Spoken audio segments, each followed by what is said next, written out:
Crowds in Bucharest cheered as centrist Nicusor Dan won Romania's presidential election Sunday. It's a shock defeat for Dan's nationalist hard-right rival Georgi Simion in polls that officials say saw the highest turnout in a quarter of a century. Official results say Dan, a pro-EU candidate, gained 54% of votes cast in nearly all polling stations, but he'd been trailing Simion until recent days. Simion is a Trump admirer and a Eurosceptic wanting to end military aid for Ukraine.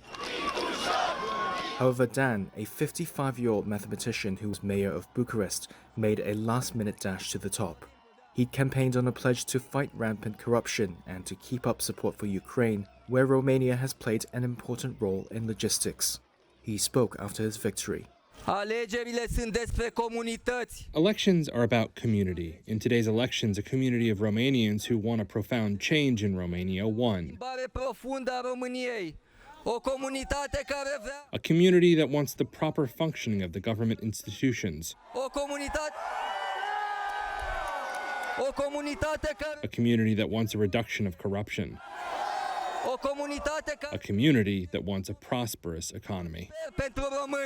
In the run-up to the election, Dan said that Romania's support for Ukraine was crucial for its own security against a growing Russian threat. Simion conceded defeat in a social media post, hours after claiming what he called a clear victory. He said he and his party will remain an important and significant part of Romanian society. Simion got the most votes in the first round of voting 2 weeks ago, scoring 41% of the ballots. Sunday's election took place nearly 6 months after an initial ballot was cancelled in December. That was due to alleged Russian interference favoring far-right politician Călin Georgescu, who was banned from standing again. Russia denies its involvement. Simion said he would have nominated Georgescu as prime minister if he won the election.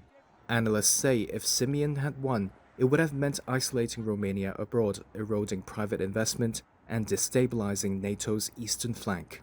It also would have meant a new ally for Hungary's fiercely anti-immigrant leader Viktor Orban, a longtime Trump ally, and Slovakia's Robert Fico, who both oppose military aid for Ukraine in the European Council, as the body decides on aid for Ukraine, energy, sanctions against Russia, or the EU's budget. Romania's voting took place just as neighboring Poland carried out its first round of presidential elections. Their liberal frontrunner Rafał Trzaskowski edged ahead of right-wing candidate Karol Nawrocki. Both elections are being closely watched across Europe, amid concern more Europeans are supporting Trump-like politics due to popular anger over migration and cost of living, eroding unity on the continent over how to deal with Russia.